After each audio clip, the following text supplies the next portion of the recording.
much like the HGC minute, you never know how long things will go, as EU just finished a marathon, but now it's time for HGC North America, where hopefully we have quite a bit of action as well. My name is Jay Hal. Joining me is Dreadnought, aka Anduin, over here, as we've determined previous to the broadcast. When you got time to watch, you got time to kill. Dreadnought, how did you kill the time watching all that EU action? I feel like a Hearthstone meme or something like has to come online here with you calling me the Anduin there. You know, I was burning the action, watching the action there very much, Jay. How it was a tense kind of back and forth throughout Europe, but we ended up concluding it here, and now we got some North America to kind of settle here, I feel. Well, let's take a look at the North American standings, as we're going to see how these teams unfold throughout the day. And obviously, with the win yesterday, Team Freedom and Tempo Storm sitting in that 2-3 spot, but Team Freedom starting to make their climb, still trying to look towards that #1 spot. We obviously have Octalis is still doing their thing, but we've got some other teams that will be making their first showing of today, most notably ENDEMIC. Yeah, ENDEMIC has a lot, I feel like, to prove. I feel like all of today actually has some very interesting storylines in the action that we have unfolding through North America as we take a look at the schedule, reflecting a little bit more towards as back in Europe. As we said, you know, Monkeys going up against Method there, a full best of 5 out of that one, Jay Howe. Leftovers up against Fnatic, again, making it all the way to Game 5, very competitive here out of Europe. Well, we saw LFM last week and have a strong showing, but ended up letting up. They'll be going up against Tempo Storm, who's coming off a loss of their own. But we're going to start with our first series here, ENDEMIC versus Team Freedom and Dreadnought. We see best of 5s through Europe throughout the day. The last time these two teams faced off, we got a best of 5 between them. For Team Freedom, they're continuing their climb to potentially the top, still have some work to do, especially against Heroes Hearth, and then even then, much later down the road, we'd have to look at the map score. But for a team like ENDEMIC, Dreadnought, we heard at the end of the day from Lutano that there are rumors about role swaps coming in. We might have some more information, but a role swap in the middle of the season might be something that could give you the energy, or it could be something hard to work through. It very much is that kind of teeter-totter, right? You know, going to see probably either a high amount of success, having that kind of almost you know, kind of new mentality gained as a roster when you have that level of changes, but it is at the same time such a big change. Is that going to be a detriment? But I feel like this series is kind of interesting, especially looking at the results that we've had so far. You know, with Team Freedom having the success against Tempo Storm having the success against Heroes Hearth. In the first series we got to see out of ENDEMIC, it was Heroes Hearth versus ENDEMIC, and it was a pretty confident win there. So according to those trends, I look at this and I go, Freedom should be very, very dominant, even, you know, or maybe even more so, considering some of the changes that might come in. No Western Clash hangover for Team Freedom. None as of yet, as they've been on a roll. But we got a chance to talk to Zugrug and Cure with their thoughts on this series for this weekend.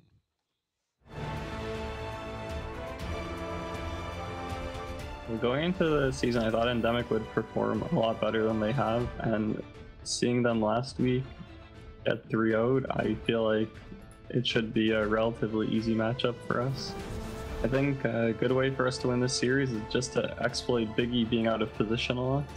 Last time we played against them, I was playing Johanna and he died to me and my bruiser camp pushing down mid. It was just like, it was on like Spider Queen or something, and I'm like, is anyone around? And then I just like walked up, WQ'd him into my wave and he died to it. So that gives me a lot of confidence going into the series, and he's the guy we're gonna look to exploit.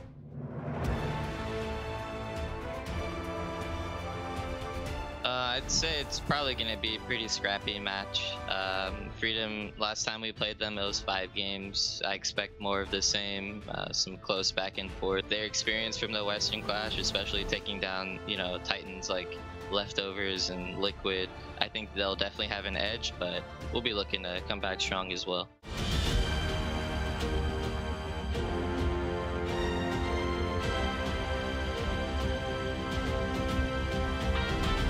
Well, as that cinematic always shows, Michael Udall might be up to cooking a little something, maybe something spicy for this series. But let's go back to Zugrug, obviously poking a little fun at that with Biggie there, which we got some more info as we go into later into the series. But with Zugrug, I mean, we've seen him start to become a more dominant force on the front line. The passivity that we've known this team to have at times, they're not as frequent. We did see that composition with Infernal Shrines take a while to come online, especially with him on the Arthas. But when they flipped the switch, Dreadnought, it's looked like a much better team, especially since right before and at the Western Clash. And a lot of it has been led by Zugrug. And I think that is even more impressive when we consider that a lot of the changes for Team Freedom have come through Lutano, right? That it's not just as a player, but when it comes to leadership as a team. We even heard yesterday that a lot more responsibility is kind of put onto his shoulders.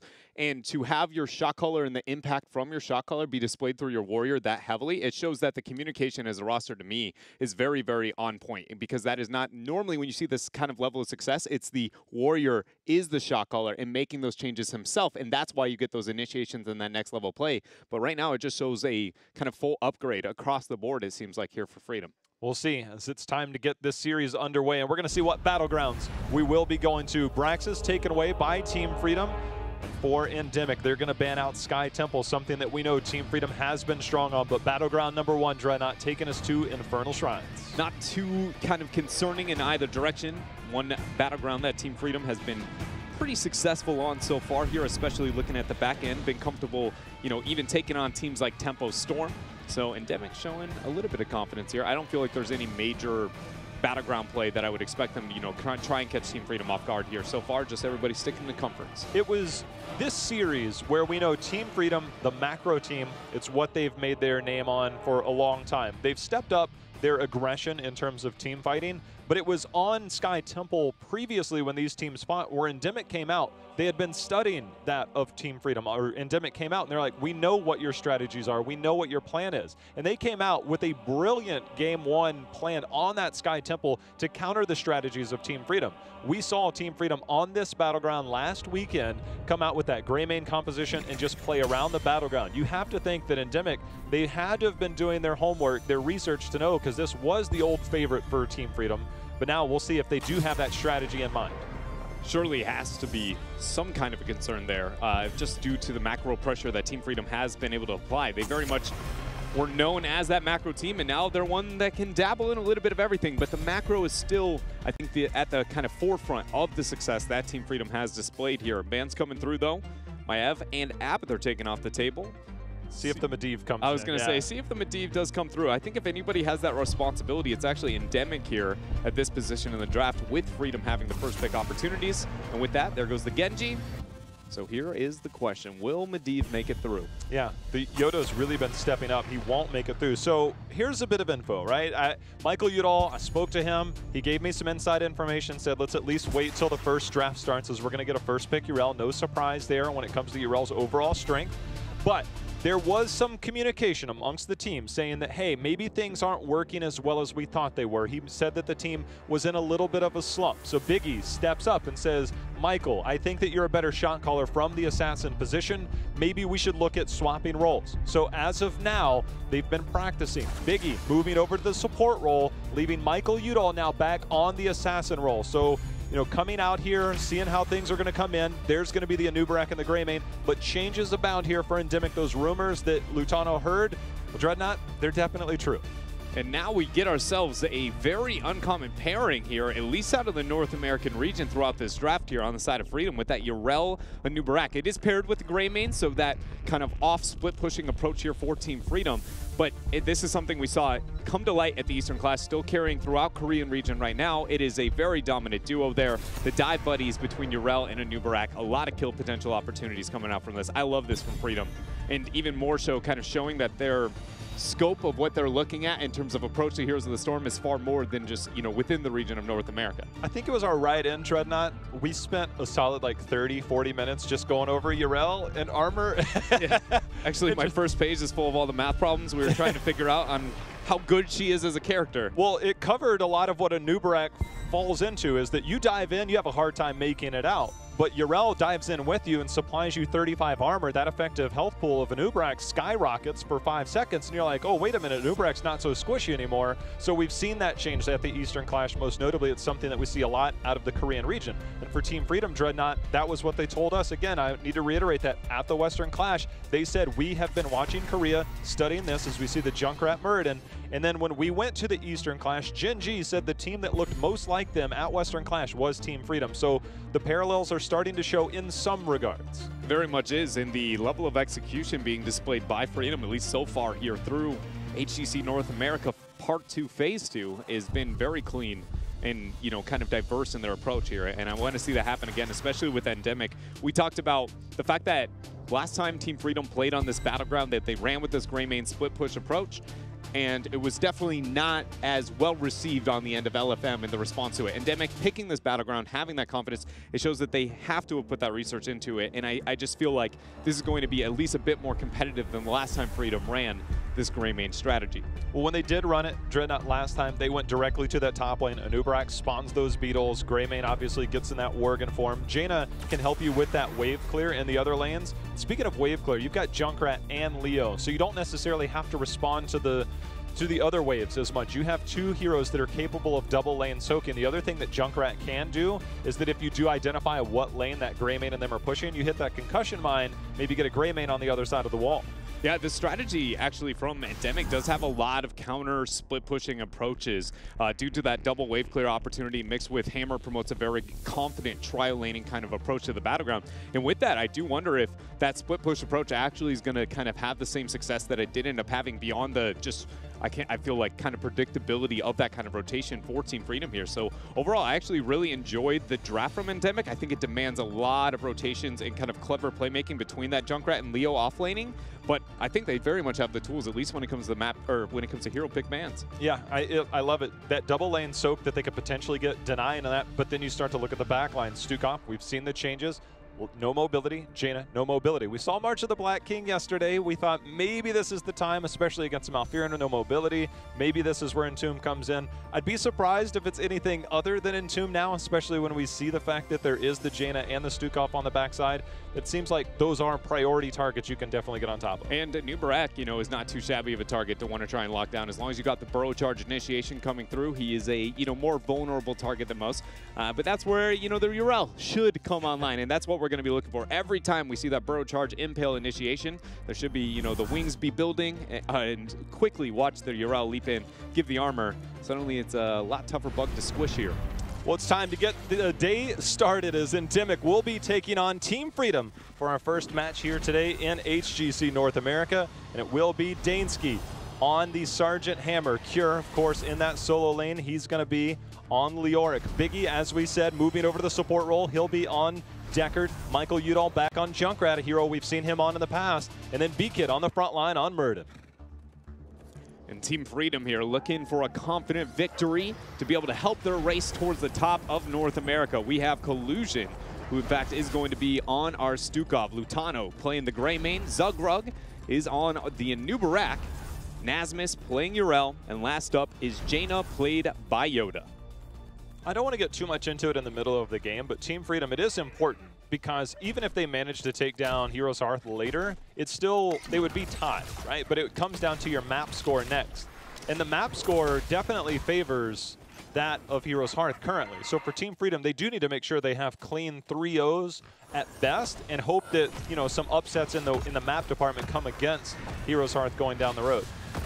There we see the already early attempt to the offlaning approach for Team Freedom with the gray main split push. How much chip damage can they get onto the front walls? ENDEMIC with a pretty reasonable response early on. Great concussion mine, burrow charge out from Zugrug.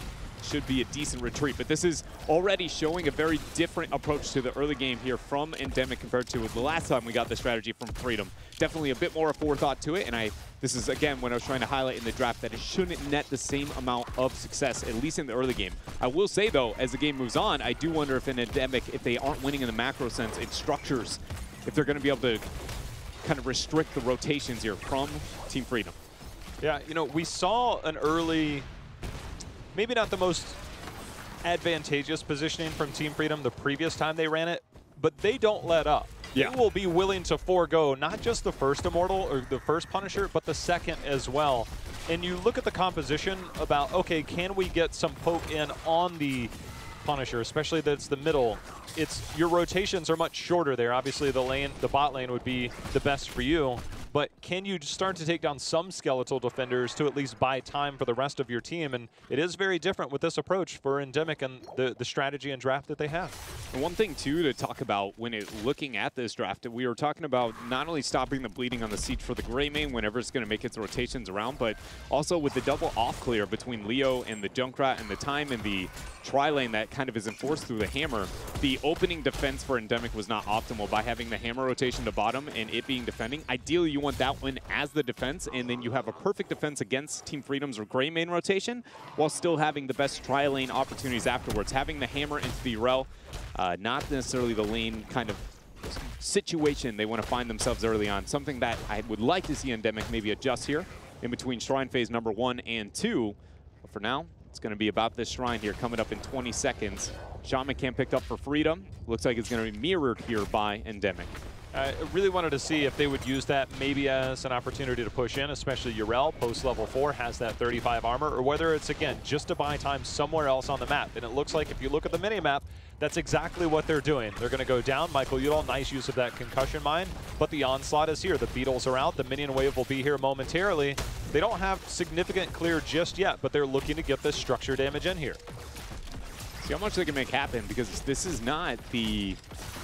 First of all, the spawn of the first shrine being up on the top half of the Battleground is not as good for this type of siege, chase, or kind of siege opportunities, just purely based on the Shaman Camp is not going to get as much value as they maybe would like. They have done a good job setting up their Shaman for ENDEMIC, though, as they zone off here this first shrine. 20 skeletal defenders for them.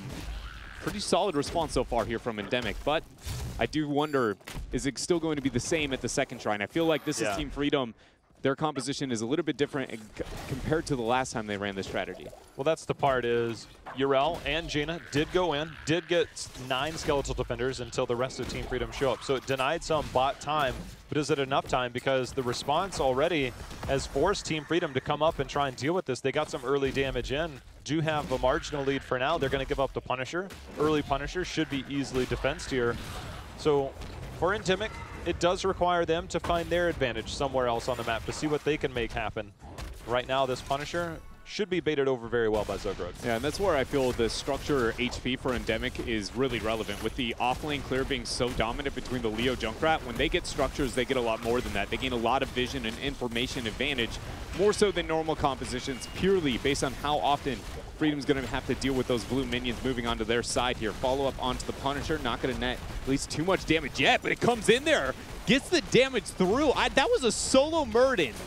The amount of roots that came in because he had used his burrow charge earlier, that does open up the potential for them to continue to siege up, but Lutano found Sergeant Hammer directly in his face. You could see the coordination between Lutano and Nazmus. He dives in, and then Nazmus dives directly on top of him, giving him that armor, but that worked out very well for ENDEMIC. Yeah, my goodness. I was like, you know, Murden, he stings and definitely can pack a punch, especially with the Punisher there, but I did not think that would be enough damage to take out that Anubarak. I can't help but feel like that gives a good enough argument as to why we see it paired with the Urel. It's like when she's gone, suddenly he's much more vulnerable here. Team Freedom, though, now after dealing with the Punisher, looking to continue their sieging opportunities. We know the next shrine is, in fact, going to be top, J-How, and with that, that means likely the next off-siege is going to be bottom for Freedom. So I can't help but wonder, you know, when is the decision-making to commit more resources to bottom for them to possibly enable threatening a keep versus a fort?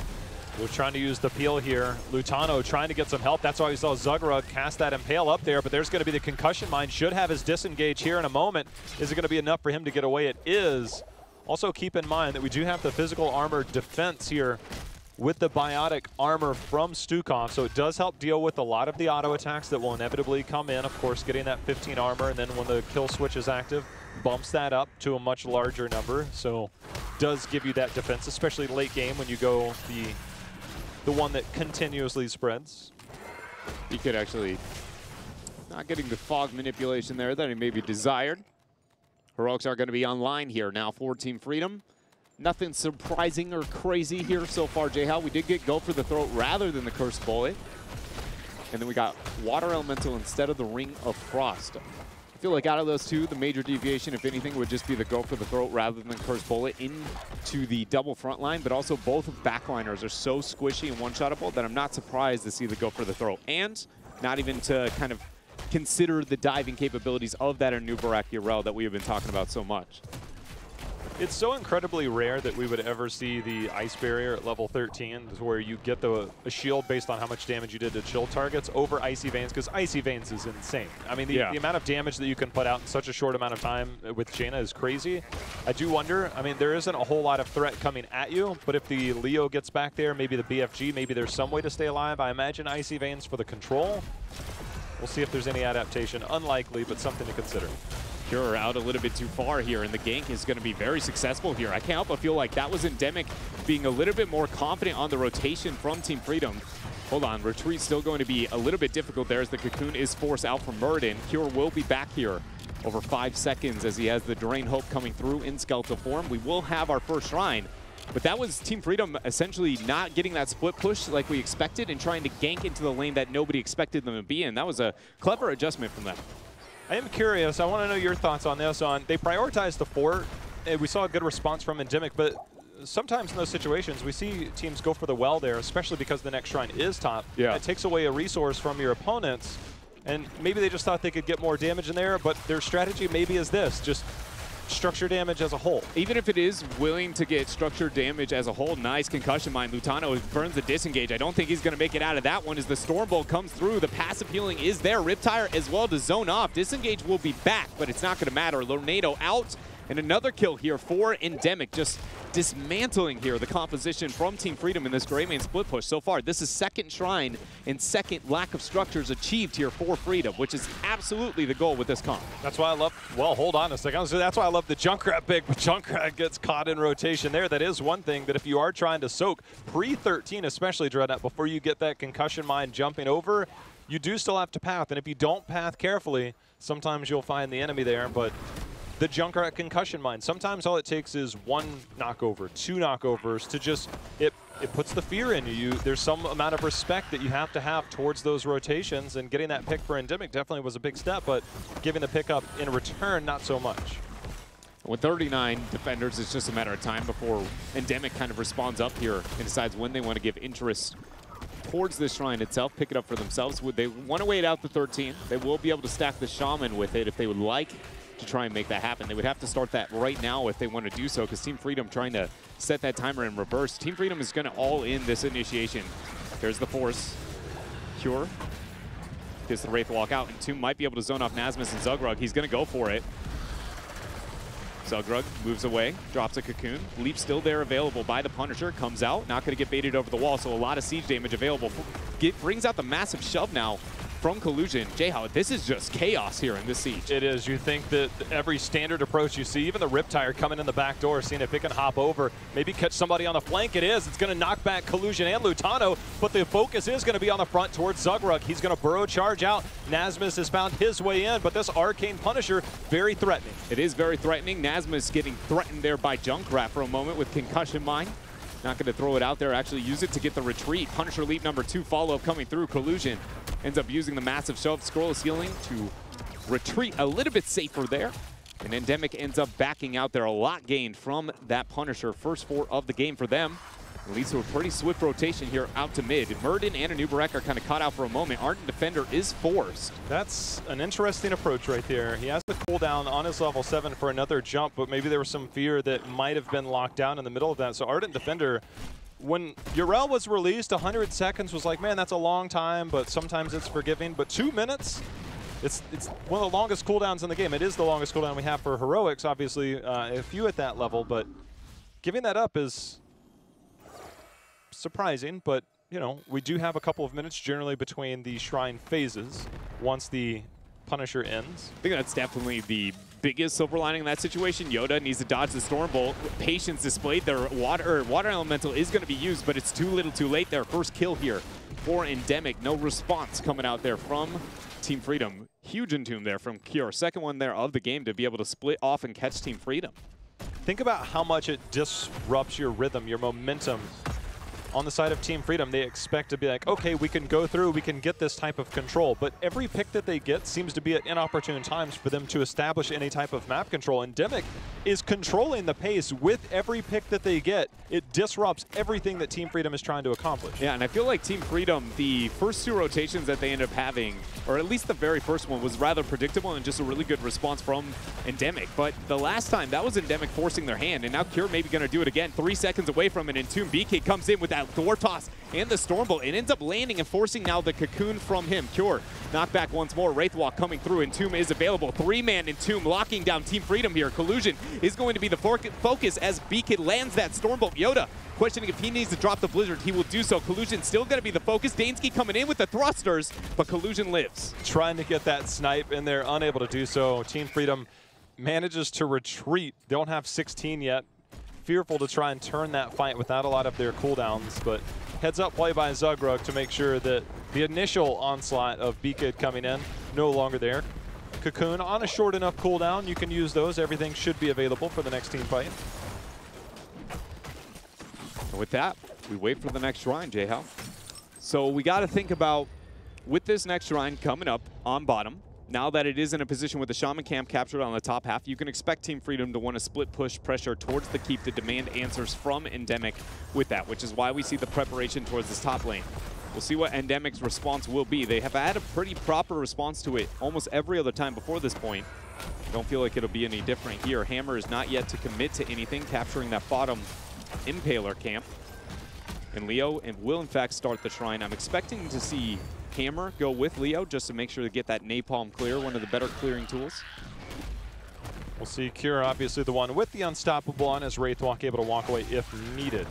So now Dansky sieging up, see how aggressive we see Team Freedom become. There's going to be the Unstoppable already, and the thrusters are out. Cure, not too much threat just yet, but a small lead here for ENDEMIC as we start this next shrine phase. Top camp, we'll see how much that gets done in terms of what's left. Hopefully cleared up enough by ENDEMIC as they were forced to come down here, have a sizable lead to start. Wraithwalk already dropped 4-man Scroll of Sealing. Collusion actually uses the massive shove with the Riptire coming through. Cocoon is there. 2-man Burrow Charge. Pressure onto Mike Udall now on the backline. Concussion Mine lets him escape here. 31 skeletal defenders for ENDEMIC. Look at Nasmus on the backline while B-Kid and Cure just moving through. Collusion and friends here. Everybody split completely. Nasmus survives. Lutano is now split with Team Freedom into the choke. B-Kid hits the Stormbolt. Punisher now getting distracted. No leap coming out yet as Cure uses the Wraithwalk. He will survive. Yoda with that ice block surely ends up going down. Freedom down a man, down a camp, and that Punisher sieging throughout bottom. Yeah, things working out well there for ENDEMIC again as they get another Punisher. This time, they also net the kill onto Jaina, one of the best in terms of having that clear. Now we're going to see it baited over, the wall starting to go down. Sergeant Hammer sieging up behind this. No Junkrat as he did have to deal with that top lane push. Getting a keep here seems unlikely, but for ENDEMIC stretching the lead minor amount here as they take down the wall, and they're going to continue to siege as they've got a wave of minions here as well. Yeah, the Entomb already dropped. Junkrat will be able to join the fight in a couple of seconds here. Now in Riptire range if you would like to do so. Still 12 seconds out with that. Keep siege still continuing here. ENDEMIC, B-Kid falling low. There's the Dwarf Toss out there. A Scroll of Sealing coming out from big impact here. And Dansky just posted up, still sieging away. Unstoppable going to be forced. Burrow Charge does come through. Concussion Mine, though, is enough for ENDEMIC to get away, at least for now. Collusion, weighted pustule comes through. Dansky, damage is there. Go for the throat. Team Freedom get the kill here on this counter siege. That was so close to get in. There's the long rain. He lands the weighted pustule, does get the lockdown, or at least I thought he might have been able to get it. Cure, he's going to go for some trait value. He's going for the keep. He's going to sacrifice his life here. He will get it with trait one value. I love the biceps there. One of the few heroes you can claim trait value and it be worth it. That's going to be one. Cocoon is set up. They're going to try and get a kill directly out of this. Collusion, see if the lurking arm goes down or if it's needed. Riptire is going to be there. There's the silence. Biggie, however, able to walk away. The Lornado there as well. This is chaos over the last few minutes. It has been a great amount of chaos there, but it always seems to be only profitable for ENDEMIC. They're the ones who always gain something out of those kind of chaotic situations there. Keep into their favor, and it very much is a moment where we've got to start asking ourselves, J-How, if this composition for Team Freedom was built to kind of roam around the map and get that macro pressure, and they haven't been able to make that happen so far. Stormbolt actually coming through on Lutano. Cure will be back in a couple of seconds. Where do they end up making that? Because team fighting, I don't want to say that their comp can't team fight, but it's been clear that ENDEMIC has always come out on top with the skirmish. And when it comes to the macro rotations, Freedom just doesn't seem to be up to snuff there either. It was just the disruption of that, the timing that we mentioned earlier for ENDEMIC, the concussion mines, the drafting of the Leo and Junkrat, I think has been tenfold the value that we would have anticipated, just the amount of disruption they've got. That's a Muradin. I'm not sure how, well, that's probably going to help a lot. Yeah, Lurking Arm definitely will help. No Avatar, no problem. 60 seconds till Muradin's going to be back here. Scroll of Sealing thrown down for stopping Zugrug and his advance here with Team Freedom as they take now this middle fort victim after getting that kill onto B-Kid. See what they can make happen in this downtime. They will have the 20 spike advantage. This is one of those tough moments where it's like, it's hard to know how to best force your advantage for Freedom. Like, do you want to siege up with the Shaman Camp on the top half while you have the 20 spike for a small time frame? Do you want to paint the Battleground red here and just make sure you have as much macro pressure out while the objective spawns? It seems like the answer is bait the Shaman Camp and look for a kill. We'll see if they can find it here. Well, 20 here for Team Freedom, still 18 seconds away from Murden. Urel did a very good job clearing up those bottom catapults. So for Team Freedom, they have a decent amount of control on this Battleground momentarily. I do wonder if not going for the triple mercenary play is going to be something that comes back to haunt ENDEMIC here, or excuse me, for Team Freedom over this next couple of seconds. It all comes down to what ENDEMIC wants to make happen. It doesn't seem like there's actually going to be any level of contesting around the middle shrine, not wanting to risk that positioning, especially with the 20 out here, picking up those bottom impalers. That will produce catapult pressure on bottom, and you already see Yoda's very aware of that. He's going to make the transition down on the Jaina, worry about getting that off wave clear pressure, because if they capture this Punisher, they're going to have to send somebody back and can't siege with this. This is a very heads-up play here from Team Freedom. Yeah, the positioning for Team Freedom, you could see that they want to go down there, but they actually have no vision, right? The rest of ENDEMIC has not shown on the minimap. That's one of the things that they've done is they've controlled the rotations. Now that Michael, Udall, and team are showing here, then we'll see the confident and comfortable push out here in the bottom. So very good response, a disciplined approach here for Team Freedom. Dealing with this, dealing with the catapults, they will be able to move back up, but they're going to pick up a camp of their own to see if they can empower their Punisher that they'll get in a moment. They can stack them, and having a double Impaler stack through mid with a Punisher behind it, that is a, I mean, huge amount of siege capabilities there. And it is going to be the decision-making here for Team Freedom. Suddenly, this siege went from, you know, bad to just, I mean, worse for ENDEMIC. I mean, this is a ridiculous amount of pressure that is going to be available. One slap here. Go ahead, drop the auto in, and here we go. Frozen Punisher and 6 Impalers. ENDEMIC, do you have the wave clear to handle this? That is monster wave.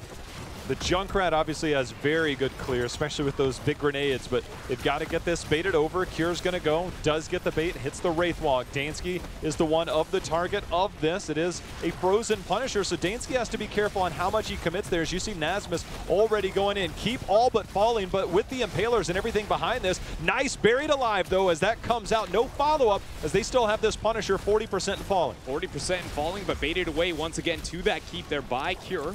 Now it's going to be focusing to the core in a couple of seconds as we see the Riptire used there by Mike Udall trying to get a little bit of room. Seems like that's enough here to scare off Team Freedom back away from the siege, but the damage is done. Middle keep is down, and at least there is balance restored there. The question is it better to have mid keep or is it better to have bottom keep at this stage of the game? It's a tough I always love me a top bottom. Okay. Well, I would agree with you, but that's only if we have the shrine spawn on the opposite side, right? You're going to get the biggest distance. If it's bottom next. But I'll raise you one problem, and that is vision control through mid is the most important to the rotations. I would argue I think Freedom has a slight upper hand if they can get rid of that bottom 4, because that's limiting vision information a lot. But if they can control that, constantly having mid pushing against you might be something that Freedom can rely on.